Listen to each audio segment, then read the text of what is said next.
देशिक मे शरणं भव शङ्कर देशिक मे शरणं भव शङ्कर देशिक मे शरणं भव शङ्कर देशिक मे शरणं विदिताखिलशास्त्रसुधा जलधे महितोपनिषत्कथितार्थनिधे हृदये कलये विमलं शरणं भव शङ्कर देशिक मे शरणं भव शङ्कर देशिक मे शरणं भव शङ्कर देशिक मे शरणं भव शङ्कर देशिक मे शरणं भव शङ्कर देशिक मे शरणं। ॐ श्रुतिस्मृतिपुराणानाम् आलयं करुणालयं नमामि भगवत्पादं शङ्करं लोकशङ्करं शङ्करं शङ्कराचार्यं केशवं बादरायणं सूत्रभाष्यकृतौ वन्दे भगवन्तौ पुनः पुनः ईश्वरो गुरुरात्मेति मूर्तिभेदविभागिने व्योमवद्व्याप्तदेहाय दक्षिणामूर्तये नमः। ॐ सदाशिवसमारम्भां शङ्कराचार्यमध्यमाम् अस्मदाचार्यपर्यन्तां वन्दे गुरुपरम्पराम्। ॐ सहनावतु सहनौ भुनक्तु सह वीर्यं करवावहै तेजस्विनावधीतमस्तु मा विद्विषावहै। ॐ शान्ति शान्ति शान्तिः। गीता ध्यान। ॐ पार्थाय प्रतिबोधितां भगवता नारायणेन स्वयं व्यासेन ग्रथितां पुराणम् मध्ये महाभारतम् अद्वैतामृतवर्षिणीं भगवतीम् अष्टादशाध्यायिनी अम्ब त्वामनुसन्दधामि भगवद्वेषिणी यं ब्रह्मा वरुणेन्द्ररुद्रमरुतः तुन्वन्ते देवैस्तवै वेदैः साङ्गपदक्रमोपनिषदैः गायन्ति यं सामगाः ध्यानावस्थिततद्गतेन मनसा पश्यन्ति यं योगिनः यस्यान्तं न विदुस्तुरगणाः देवाय तस्मै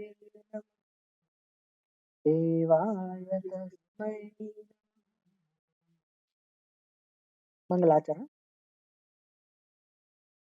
ॐ नारायणः परो अण्डमव्यक्तसम्भवम् अण्डस्यान्तस्य मे लोकाः सप्तद्वीपाटवी। आज का विषय है श्रीमद् भगवद गीता उपोदघात।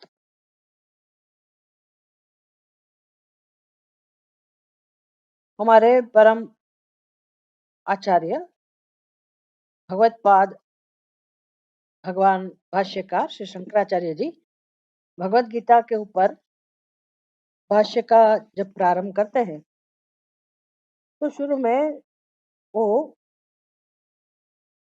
स्पष्ट करेंगे संक्षेप में कि समग्र भगवद गीता का विषय क्या है, जिसमें अनुबंध चतुष्टय का भी उल्लेख होता है। खास करके शंकराचार्य जी शुरुआत ऐसे करते हैं कि सामान्य मनुष्य जब ग्रंथ हाथ में लेते हैं तो ये ग्रंथ का अध्ययन करने में और ग्रंथ में जो भगवान का उपदेश है उस उपदेश में हमारे हृदय में भगवान के प्रति श्रद्धा उत्पन्न हो, ये आवश्यक है। मनुष्य के अंदर अगर प्रमाण बुद्धि है, प्रमाण बुद्धि मतलब मुझे किसको फॉलो करना चाहिए, किसका अनुसरण करना चाहिए, जो उपदेश जो बात कही गई उसको मैं श्रद्धा पूर्वक ग्रहण करूं, श्रवण करूं, मनन करूं और अपने जीवन में उसका आचरण करूं, तो ही मेरा कल्याण हो सकता है। नहीं तो हम क्यों सुनेंगे किसी को? कि सामान्य व्यक्ति को हम जैसे व्यवहार में सुन लेते हैं, लेकिन पारमार्थिक तत्व की जानकारी के लिए हम सबको नहीं सुनेंगे। सब कहेंगे तो वो बात में हमारी श्रद्धा भी नहीं होगी। लेकिन ये तो कौन कह रहे हैं? साक्षात नारायण। भाष्यकार ने मंगलाचरण में जो श्लोक बताया ना, नारायण परो व्यक्तात् अंडम अव्यक्त संभवम, सभी उपनिषद यही समझाते हैं कैसे इस जगत की उत्पत्ति साक्षात नारायण से हुई है। तो इमानी भूतानि जायन्ते ये न जातानि जीवन्ति यम यत् प्रविशन्ति, वही नारायण जो जगत का अभिन्न निमित्त उपादान कारण है, वही नारायण जो सबके आत्म स्वरूप विराजमान है, जिसको भगवत गीता में नाम से स्वयं भगवान ने कहा। तो भाष्यकार गीता के ऊपर जब भाष्य की शुरुआत करते हैं तो शुरू में ही ये ग्रंथ का उपदेश, उसका महत्व इसलिए है कि ये साक्षात नारायण ने ये उपदेश दिया है। पार्थाय प्रतिबोधिता भगवता नारायणेन स्वयं, स्वयं नारायण ने पार्थ को, अर्जुन को ये उपदेश दिया है। ये हमारी संस्कृति में, भारत देश में सबसे महान ग्रंथ अगर कोई है तो भगवद गीता, अत्यंत पवित्र ग्रंथ। इसे कोई संप्रदाय से कुछ भी लेना देना नहीं है, विशेष संप्रदाय के लिए ग्रंथ नहीं है, ये मनुष्य मात्र के लिए ये ग्रंथ है, क्योंकि उसमें जो उपदेश दिया गया ये उपदेश मनुष्य जाति के कल्याण के लिए।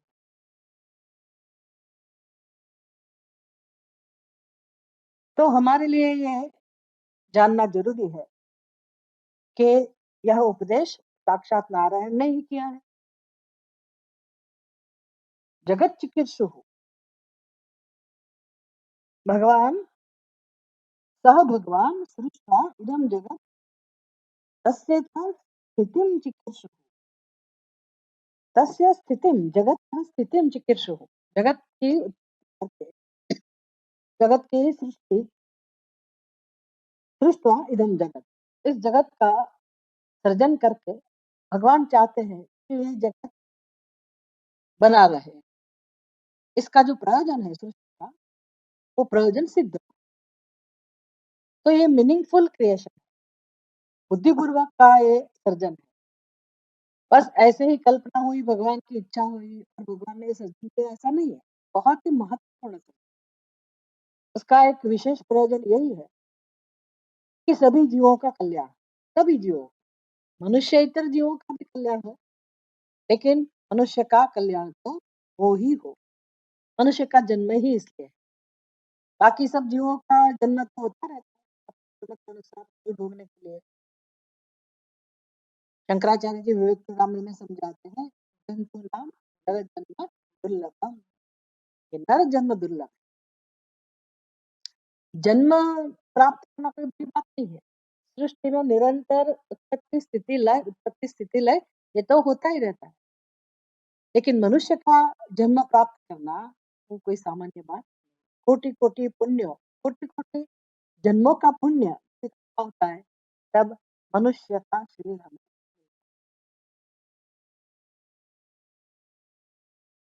तो मनुष्य के जीवन का ध्येय क्या है, ये भी भगवद गीता में भगवान समझाते हैं और उस ध्येय को सिद्ध कैसे किया जाए, ये भी भगवान समझाते हैं। साध्य और साधन दोनों का निरूपण भगवद गीता में। साध्य माने जीव का जो परम स्वरूप है, परम सत्य है, इसको जानना ये साध्य है। इसकी ही खोज चल रही है सबके जीवन में। सभी जीव ये जो परम तत्व है, परम सत्य है उसका, उसको ही ढूंढ रहे हैं, पता नहीं है बस। मनुष्य को भी नहीं पता है, बाकी जीव तो वो व्यवस्था में नहीं है, उस अवस्था में नहीं है कि वो क्या ढूंढ रहे हैं, उसको पता ही नहीं वो ढूंढ रहे हैं। लेकिन मनुष्य तो निरंतर इसकी खोज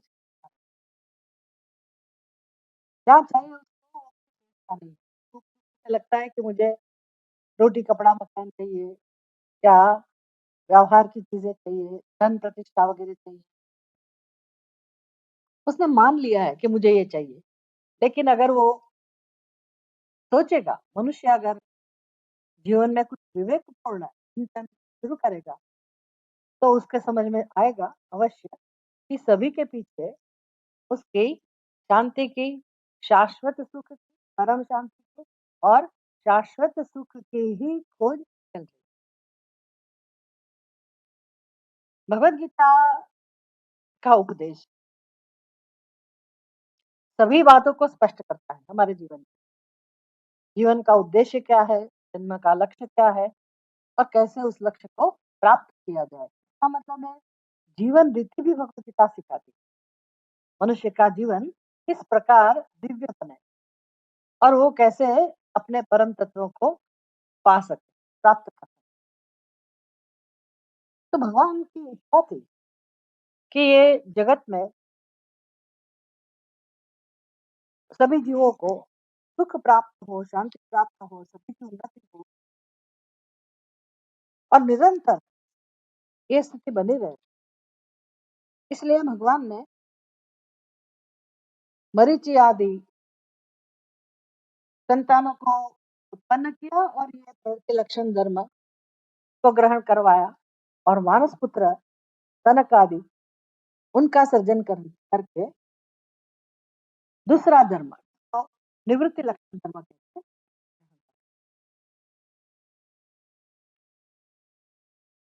व्यवस्था की भगवान ने, लेकिन फिर भी ऐसा समय आया कि ये धर्म का ह्रास हो गया और अधर्म विभूत हो गया।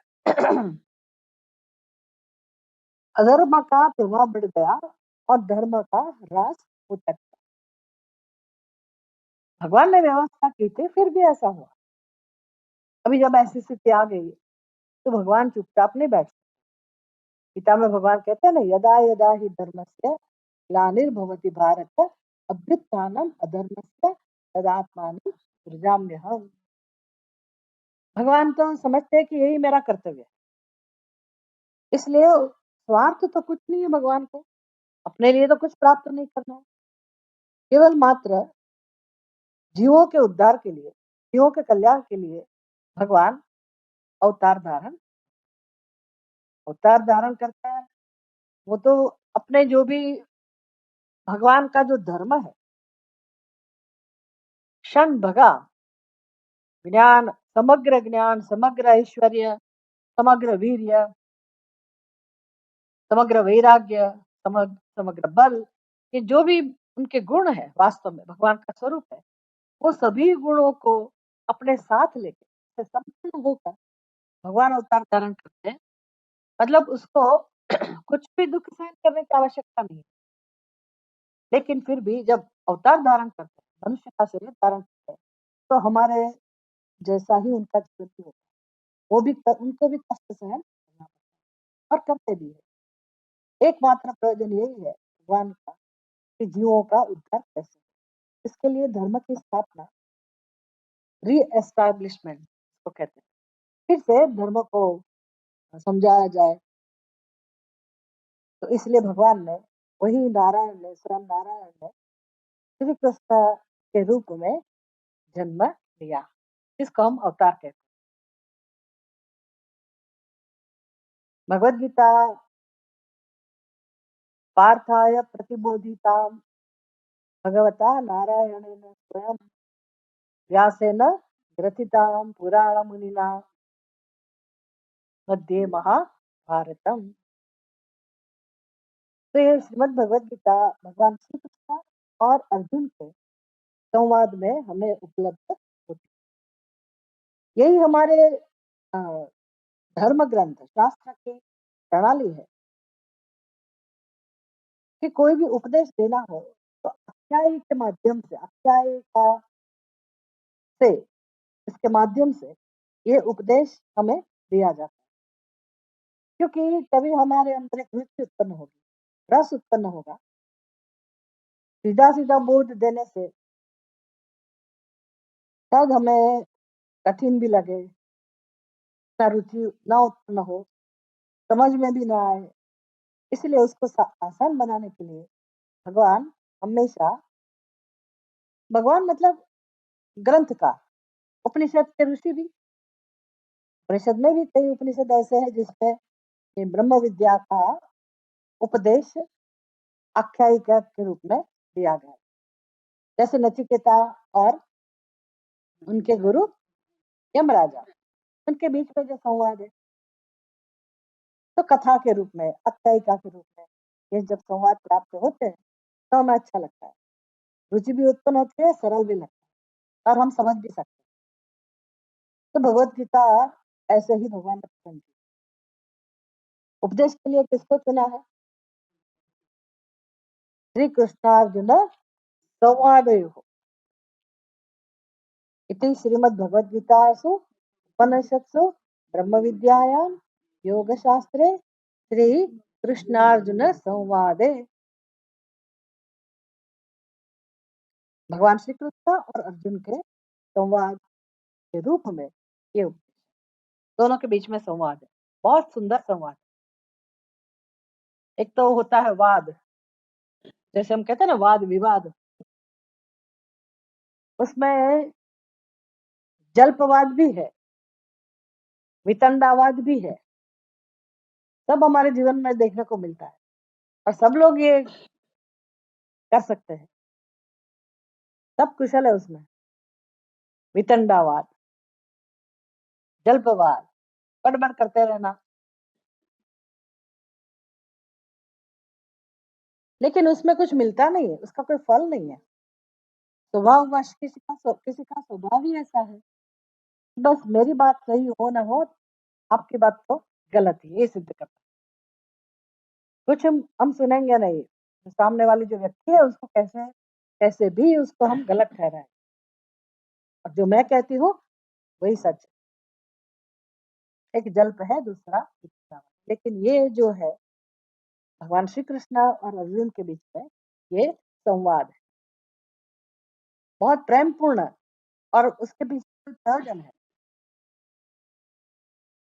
फालतू बात भी नहीं कर रहे हैं, जिसमें कोई विषय में स्पष्टता चाहिए, महत्वपूर्ण निश्चय करना हो, जिसमें अरस परस दोनों का एक दूसरे के लिए, दूसरे के मन में, एक दूसरे के मन में आदर हो, सद्भाव हो, और दोनों की रुचि सत्य की खोज में हो, सत्य जानने में हो, और कहने वाला और सुनने वाला आपस में प्रेम पूर्ण दृष्टि से देखते हैं। तो ऐसे भगवान श्री कृष्ण और अर्जुन के बीच में ये संवाद हमें प्राप्त होता है। अर्जुन को क्यों चुना भगवान ने?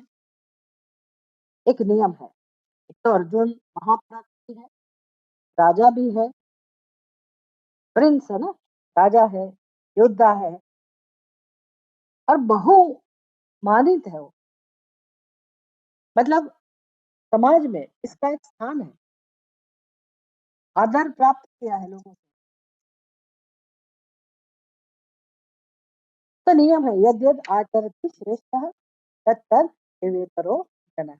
यही नियम है कि श्रेष्ठ व्यक्ति को अगर कोई एक बात कह दी तो फिर अन्य लोग अपने आप आचरण करेंगे। हमने उसमें देखा छांदोग्य उपनिषद में प्रजापति जी के पास प्रजापति तो सबके पिता है, मनुष्य, फिर दानव और देवता सबके। जब अपनी सभा में प्रजापति ने ऐसी बात कही कि भाई आत्मज्ञान प्राप्त करने से जीवन में परम शांति, परम सुख का अनुभव और जितने भी विषय है, सब विषयों की प्राप्ति हो जाती है आत्मज्ञान से। अभी देवताओं को भी सुख में ही रहते, तो दानवों में कैसे रहते? दानवों को सुख में ही रस होगा ना, मनुष्य को किस तरह सुख में ही रस होता है। और सभी विषयों की प्राप्ति हो जाए, ऐसा अगर संभव है, तो हम क्यों इसका लाभ ना उठाएं? तो देवता भी चाहते थे, दानव भी चाहते थे। तो देवता और दानवों ने क्या किया? प्रतिनिधित्व किया और फिर भेजा प्रजापति। देवताओं ने किसको चुना? इंद्र को। और दानवों ने विरोध किया। दोनों को प्रतिनिधित्व। तो प्रजापति जब उनको समझाते हैं, आत्मविद्या का बोध देते हैं, तो जो भी समझेंगे जाकर उनके समुदाय में वो प्रचार करेंगे, प्रसार करेंगे। बस ऐसा ही है, जो श्रेष्ठ है वो जिसका आचरण करेगा उसके फॉलोअर्स अपने आप, मतलब उनकी संतान हो, उसका मित्र वर्तुल हो, या समाज में भी वो एक आदर्श बने रहते हैं। जैसे वर्तमान समय में हम कह सकते हैं कि यथा राजा तथा प्रजा। राजा का जैसा आचरण है, अगर हमारे प्रधानमंत्री मंदिर में जाते हैं, प्रणाम करते हैं भगवान को, तो हमारे लिए वो एक श्रेष्ठ आदर्श बन जाता है। कैसे प्रभावित हुआ समग्र भारत, सब जगह जय श्री राम, जय श्री राम। कितना आनंद था 22 जनवरी को। तो ये हमें स्पष्ट समझ में आता है ये सब देख के कि बात तो सही है कि श्रेष्ठ व्यक्ति का जैसा आचरण है, ऐसा आचरण बाकी सब लोग भी अपने आप करें। तो भगवान ने अर्जुन को सुना। उपदेश की आवश्यकता कैसे उत्पन्न हुई? युद्ध भूमि में जब पांडव और कौरव दोनों लड़ने के लिए तैयार हो गए, घोषणा भी हो गई थी युद्ध की, और अर्जुन भी बिल्कुल युद्ध करने के लिए तैयार था, तो संहार करने के लिए। कैर्मया सह योद्धव्यम, भगवान को अर्जुन कहता है कि भगवान सेनयोः उभयोः मध्ये रथं स्थापयामि अर्जुन। हे अर्जुन, अरे अर्जुन कहता है भगवान को कि हे भगवान अच्युत, सेनयोः उभयोः मध्ये रथं स्थापयामि अच्युत। हे अच्युत, हे भगवान श्री कृष्ण, दोनों सैन्य के बीच में आप मेरा रथ ले जाइए, जिससे मैं अच्छी तरह से देख सकूं कि कौन वो दुर्बुद्धि है जिसने अधर्म का साथ दिया है, दुर्योधन का साथ दिया है, और अ, हमारे विरुद्ध में, धर्म के विरुद्ध में आया है लड़ने के लिए। तो वो कौन-कौन योद्धा है, वो अच्छी तरह से मैं देखना चाहता हूँ, ताकि उसके साथ मैं कुशलतापूर्वक युद्ध कर सकूँ, उसका शत्रुओं का संहार कर सकूँ। बहुत स्पष्ट था अर्जुन, जोम भरा हुआ था, उत्साहित था। भगवान को उसने कहा कि भगवान आप रथ को दोनों सैन्य के बीच में ले जाइए। भगवान को ऐसा करना चाहिए था, भगवान ने किया भी। लेकिन भगवान सारथी है, मात्र अर्जुन के रथ के सारथी है ऐसा नहीं, अर्जुन के जीवन के भी भगवान सारथी है कि नहीं है? कैसे समझेंगे ये बात? अर्जुन के जीवन के सारथी भगवान है, कैसे समझ सकते? तो युद्ध के पहले दुर्योधन भी भगवान के पास पहुंचा है, और अर्जुन भी भगवान के पास। भगवान आराम कर रहे हैं, दुर्योधन पहले गया है, भगवान के मस्तक के पास बैठा हुआ है, अर्जुन भगवान के चरणों के पास। दोनों को भगवान ने देखा, लेकिन पहले किसको देखेंगे? जिस शरण में बैठा। दुर्योधन पहले गया था, लेकिन उसने वो जगह पसंद नहीं की, तो भगवान को अर्जुन दिखा। भगवान ने पूछा, अर्जुन कब आए तुम? तो अर्जुन जवाब दे उसके पहले तो दुर्योधन ने मैं बैठा हूँ, अर्जुन से पहले मैं आया हूँ। भगवान का ध्यान अपनी तरफ खींचा, मेरी तरफ देखिए।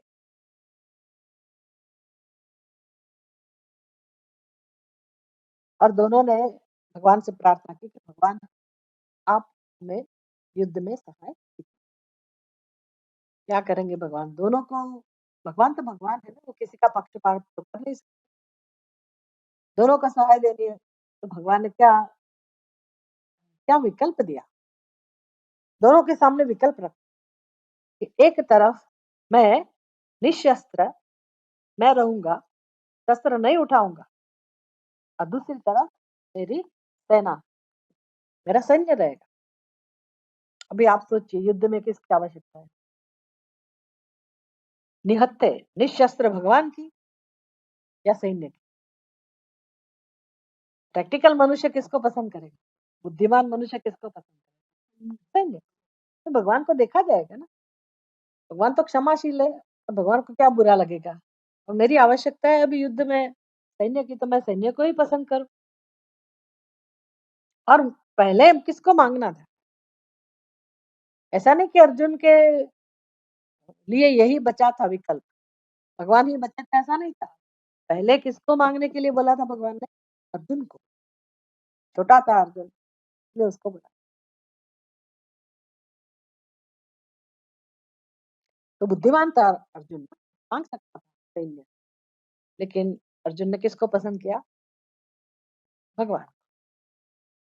क्या सोचकर कि भगवान भगवान जो भी है, उसको पता होगा कि नहीं पता होगा पता नहीं, लेकिन बचपन से ही वो भगवान के साथ रहा है, भगवान की शक्ति का भी पता है, लेकिन भगवान में उसको भगवान के प्रति बहुत श्रद्धा और प्रेम है, भक्त है भगवान का। इसलिए अर्जुन ने कहा कि भगवान, अगर आप मेरे साथ रहेंगे, मुझे छत्र चाहिए, बस आपके छत्र के नीचे रहकर, आपकी शरण में रहकर मैं युद्ध करूंगा, जो भी फल मिलेगा, लेकिन आप मेरे साथ होना। तो युद्ध का जो परिणाम, जय विजय, वो तो चाहिए था अर्जुन अर्जुन को, लेकिन उससे बढ़कर इसके हृदय में कौन थे? भगवान। इसलिए उसने भगवान को चुना। उसको पता था कि भगवान शस्त्र नहीं उठाने वाले, लेकिन फिर भी अर्जुन ने भगवान को पसंद किया। इसका मतलब है अर्जुन भगवान को समर्पित तो था ही, सारथी भगवान को बना ही दिया था पहले से, जीवन सारथी तो थे ही भगवान अर्जुन के, युद्ध में रथ के साथी।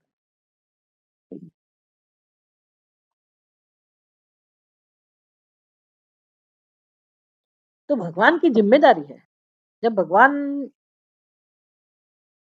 चुने गए हो हमारे द्वारा सारथी के रूप में, अगर हमने भगवान को सौंप दिया अपना जीवन, और प्रार्थना करते हैं हम भगवान से कि आप हमारे कल्याण के लिए जो उचित है ऐसा आप करिए, तो भगवान की जिम्मेदारी है ना। फिर भगवान क्या करेंगे? चाहे कैसी भी परिस्थिति हो, भगवान का एक ही काम है, जीव का कल्याण, जीव का उद्धार।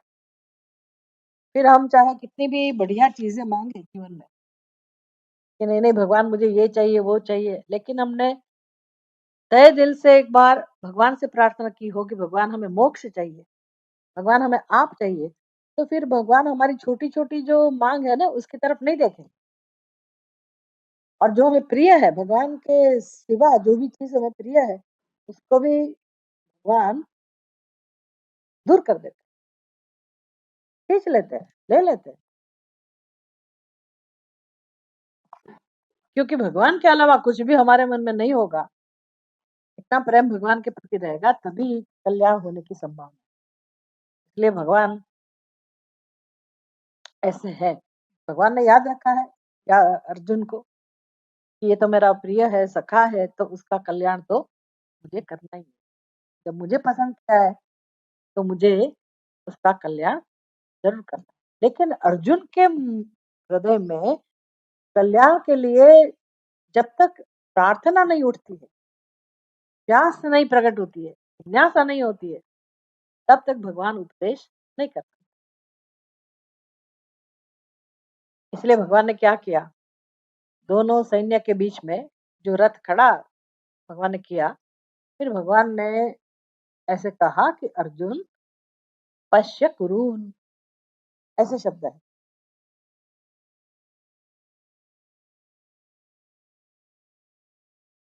पश्य कुरुन, अर्जुन तुम देख लो। अर्जुन किसको देखने के लिए आया था? युद्ध के मैदान में शत्रुओं को। भगवान ने क्या कहा? कुरुन पश्य। कुरुन माने कौरव। अभी जब भगवान कौरव कहते थे तो समझ लेना चाहिए कि पांडव का समावेश हो गया। पांडव भी कौरव ही है, एक ही कुल में उत्पन्न हुए ना, गुरुकुल, सभी कौरव है। तो भगवान ने कहा कौरव को देखो। तो जो ये शब्द का प्रभाव, विद्वान ऐसे कहते हैं, कुरुन पश्य जब ऐसे कहा तो अर्जुन की बुद्धि में, अर्जुन ने जब ये शब्द सुना तो उसकी बुद्धि में, उसकी दृष्टि में जो शत्रु देखने चाहिए थे उसकी जगह कौरव दिखने, कौरव दिखने लगे, मतलब अपने ही स्वजन। स्वजन का दर्शन हुआ, शत्रु बुद्धि चली गई। ये तो अच्छी बात है ना, शत्रु बुद्धि चली गई। लेकिन कहाँ था अर्जुन? युद्ध में था। तो युद्ध में तो अगर शत्रु बुद्धि नहीं है तो युद्ध कैसे कर सकते? और ऐसे शत्रु बनाते नहीं है, लेकिन वही शत्रु है, अधर्म के पक्ष में है। तो क्षत्रियों का तो कर्तव्य है कि अधर्म का नाश करना। अधर्म का नाश कैसे हो सकता है? अधर्मियों का नाश करने से। तभी हम धर्म का जो पालन कर रहे हैं उनकी रक्षा कर सकते हैं। धर्म का रक्षण कैसे हो सकता है? धर्म का रक्षण कैसे हो सकता है? रक्षितः धर्मः रक्षति, एक ऐसा आपने सुना हो। जिसने धर्म का रक्षण किया हो, धर्म उसकी रक्षा करता है। ये एक बात है। लेकिन ब्राह्मण आदि, ये तो उस समय की बात है, जो निरंतर अपने धर्म में कर्तव्य में जो निष्ठ थे, उन लोगों की रक्षा अगर नहीं की गई हो, ना की जाए, तो अधर्मियों का व्यवहार बचेगा। और ये ब्राह्मण जो धर्मी है, उनका नाश अपने आप हो जाए। तो धर्म की रक्षा अगर भगवान चाहते हैं तो जो धर्म का पालन करते हैं उनकी रक्षा भी भगवान को करनी, ये भगवान का कर्तव्य है। तो अधर्म का नाश करने के लिए जो अधर्म का पालन कर रहे हैं उनका नाश करना पड़ेगा, ये क्षत्रिय का कर्तव्य है। इसलिए युद्ध के मैदान में अर्जुन आया है, उसको पता भी था। लेकिन ये सब देख के, अपने स्वजनों को देख के धीरे धीरे मोहित हो गया। फिर अपना जो कर्तव्य बुद्धि थी वो क्षीण होने लगी और अभी उसके मन में शोक स्पष्ट होता गया। मोह के कारण, शोक और मोह दोनों से इसका बुद्धि छा गई, विषाद छा गया इसके हृदय में। और इतना दुख उत्पन्न हुआ, इतना दुख उत्पन्न हुआ, और अभी वो डर रहा है। युद्ध से नहीं डर रहा है, अपने स्वजनों की मृत्यु उसके हाथ होगी। अर्जुन अब ये नहीं, और किसके लिए, किसके लिए मैं इस सबको मार रहा हूँ? मात्र विजय प्राप्त करने के लिए, स्वार्थ के लिए, ऐसा सोचने लगा। और उसकी सारी शक्ति क्षीण होने लगी और अर्जुन भगवान को कहता है कि भगवान अब मैं युद्ध नहीं करूंगा। अयोध्य गोविंदम इति उक्त्वा तूष्णीम बभूवः। शांत हो गया अर्जुन, बैठ गया। भगवान को कहते हैं, अर्जुन कहता है कि भगवान मैं युद्ध नहीं करूंगा। नहीं नहीं, धीरे धीरे उसका शोक इतना बढ़ता गया, इतना बढ़ता गया। अर्जुन भगवान से फिर प्रार्थना करता है, नहीं प्रपश्यामि ममापनुद्यात् यच्छोकमुच्चोषणम इंद्रियाणाम। हे भगवान, मेरे हृदय में जो दुख उत्पन्न हुआ है, इसके कारण मेरा सारा व्यक्तित्व निर्बल हो गया है, कोई सामर्थ्य नहीं बचा है, और इतनी जलन है, इतना संताप है, इतना शोक है। तो मुझे नहीं लगता है भगवान के विश्व में कोई भी चीज ऐसी हो जो मेरे इस संताप को दूर कर सके। ये खुद का अर्जुन का दर्शन, इतना विवेकी तो है। अपने आप जब वो कबूल करता है कि भगवान आप मुझे तीनों लोक की सत्ता दे दे, निष्कंटक राज्य दे दे, कितना भी धन दे दे, स्वर्ग में स्थान दे दे, तो भी मुझे कोई भी चीज ये मेरा दुख दूर करने का सामर्थ्य नहीं रखती।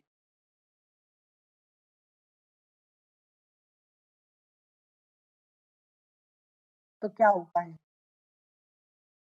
कोई उपाय है? कोई आशा है? भगवान खड़े हैं ना अर्जुन के सामने। अर्जुन को श्रद्धा भी है, इसलिए इसलिए अर्जुन भगवान की शरण में जाता है और भगवान को कहते हैं, यत् श्रेयस्यात् निश्चितम तन्मे ब्रूहि शिष्यस्तेहम आदिमाम ताम प्रपन्नम। भगवान, मैं आपकी शरण में आया हूँ, मैं आपको गुरु बनाता हूँ, मैं आपका शिष्य हूँ। शिष्य से हम साधिमाम, आप मेरा संचालन कीजिए, मुझे मार्गदर्शन दीजिए। मुझे अभी श्रेयस चाहिए, निश्रेयस चाहिए, मतलब हमेशा के लिए ये शोक का अंत जिससे हो। मैं शोक से मुक्त होना चाहता हूँ, दुख से मुक्त होना चाहता हूँ। तो ये भूमिका भगवत गीता के उपदेश के लिए बनी है। नहीं तो युद्ध में कहाँ उपदेश की आवश्यकता थी? युद्ध में कोई उपदेश दे सकता है, वो भी ब्रह्म विद्या का। देखिए, ये सब बहुत सीखने की चीज है। हम मानते हैं कि आफ्टर 60 बुढ़ापे में अध्यात्म करेंगे, अध्यात्म के क्षेत्र में जाएंगे, आध्यात्मिक उन्नति के लिए प्रयास करेंगे, या तो जंगल में जाना चाहिए, नहीं एकांत में जाना चाहिए। भगवान ने कौन सी जगह पसंद की? कोई किसी भी प्रकार की शांति हो सकती है युद्ध के मैदान में। तो हमारा जीवन भी कैसा है? युद्ध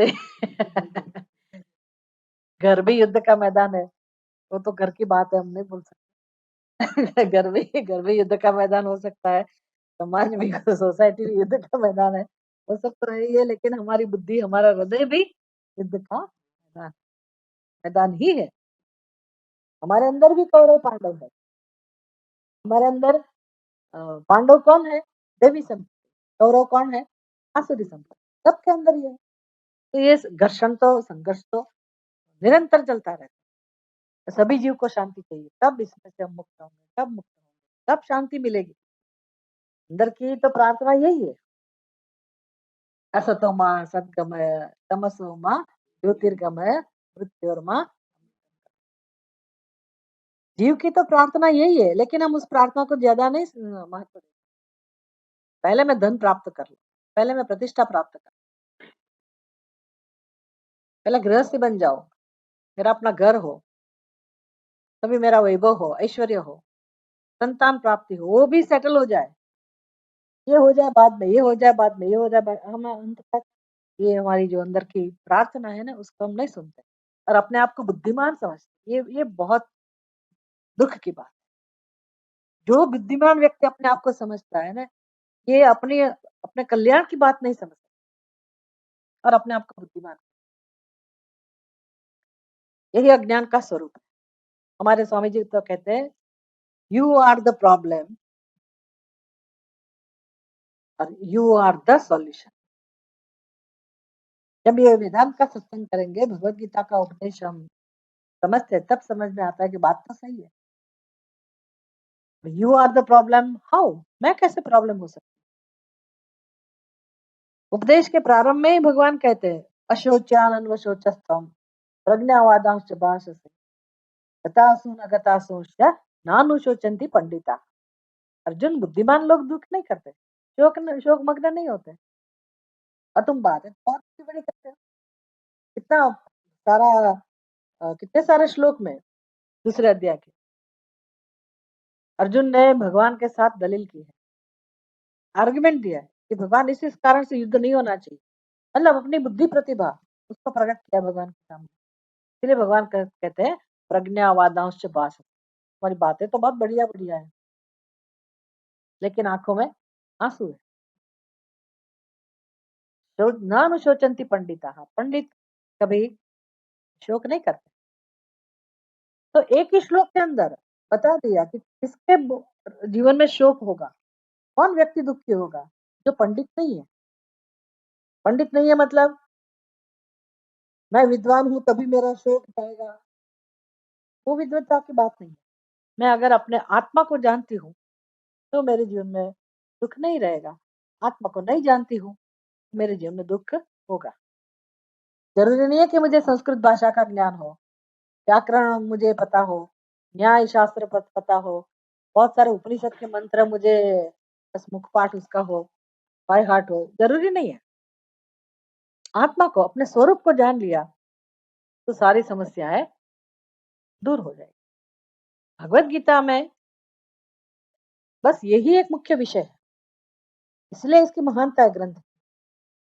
ये व्यक्तिगत जीवन में जितनी भी समस्याएं हैं व्यक्ति की, उसको दूर कर सकता है। मूलभूत मेरा जो प्रश्न है उसका उत्तर गीता में है।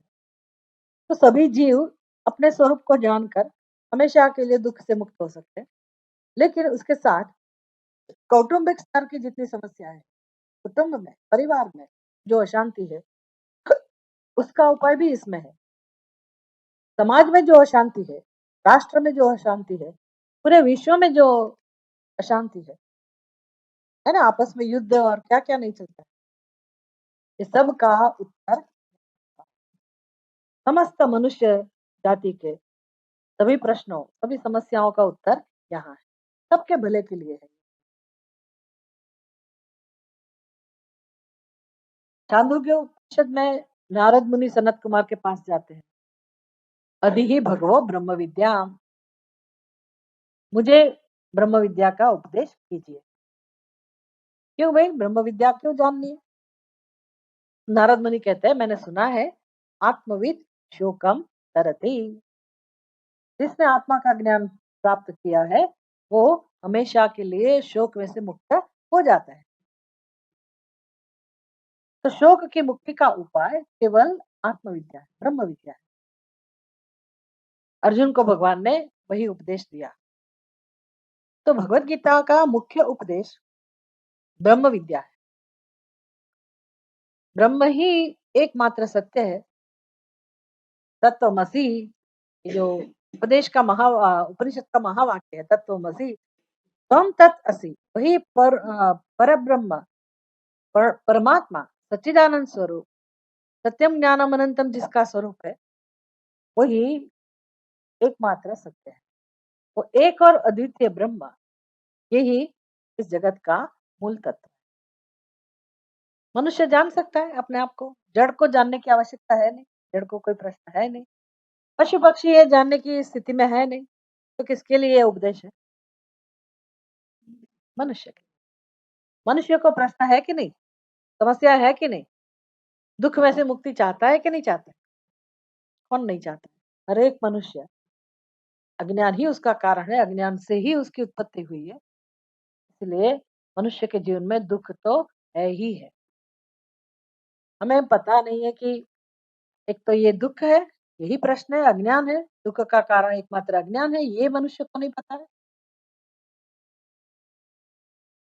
अगर ये पता चल जाए कि जीवन में भ्रम है, अज्ञान है, इसी के कारण संसार है, दुख और मोह है, और हम शांति चाहते हैं, तो एकमात्र उपाय है अज्ञान की निवृत्ति, आत्मज्ञान की प्राप्ति। अज्ञान की निवृत्ति किससे होगी? किसके अज्ञान की बात है ये? स्वरूप के अज्ञान की ना, आत्मा के अज्ञान की बात है। यही एकमात्र कारण है दुख का। तो दुख कैसे दूर होगा? अज्ञान की निवृत्ति से। अज्ञान किससे निवृत्त होगा? ज्ञान से। किसका ज्ञान? आत्मा का ज्ञान, ब्रह्म का ज्ञान। ब्रह्म विद्यायाम योग शास्त्रे, ब्रह्म विद्या मुख्य विषय है, और योग शास्त्र मतलब ब्रह्म विद्या हमारे जीवन में प्राप्त हो, ब्रह्म विद्या के हम अधिकारी बने, हमारे अंदर भी एक प्यास, एक जिज्ञासा प्रकट हो। ऐसा हमने प्रार्थना की भगवान को, भगवान मुझे ज्ञान दीजिए, उपदेश दीजिए। ऐसे हमारे जीवन में भी उपदेश के लिए प्रार्थना हो,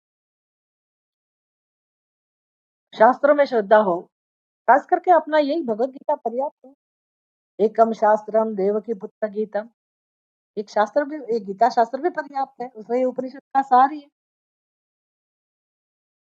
तो इसका अध्ययन, इसका उपदेश हर किसी के जीवन में शोक में से मुक्ति पाने का एकमात्र उपाय है। लेकिन ये जिज्ञासा हमारे हृदय में प्रकट हो, इसका उपाय जो है धर्म, इसका भी बड़े विस्तार से, प्रेम से, उदारता से भगवान ने वर्णन किया है। धर्म का स्वरूप क्या है? धर्म का अनुष्ठान कैसे किया जाए? निवृत्ति लक्षण धर्म माने श्रवण मनन निधिध्यासन गुरु प्रसादन। ऐसे हम अपने आश्रम के हिसाब से उसका अनुष्ठान करें, और बाकी अपने गृहस्थ आश्रम में जब हमारे शरीर में सामर्थ्य है, बहुत सारे कर्तव्य है, जिम्मेदारी है, उस समय हम इस प्रकार से अपना जीवन जिए कि धीरे धीरे हमारे चित्त की शुद्धि हो, राग द्वेष से हम मुक्त हो, निष्काम कर्म, ईश्वरार्पण बुद्धि से हम कर्म करें, और जो भी कर्म फल मिलता है उसको प्रसाद बुद्धि से हम ग्रहण करना सीखे। तो कैसे ये हमारे अंदर परिवर्तन आ सकता है, और हमारा जीवन है, जीवन मान ले अपना कर्म, अपना व्यवहार, ये भी दिव्य हो, उसके लिए श्रेष्ठ मार्गदर्शन भगवत गीता में से हमें प्राप्त है। तो ये सारी बातें भगवान शंकराचार्य जी अपने बोध भाव के अंदर समझाते हैं। ओम तत्व। ओम पूर्णमदः पूर्णमिदं पूर्णात् पूर्णमुदच्यते पूर्णस्य पूर्णमादाय पूर्णमेवावशिष्यते। ओम शांति शांति शांति। हरि ओम। श्री गुरुभ्यो नमः। हरि ओम।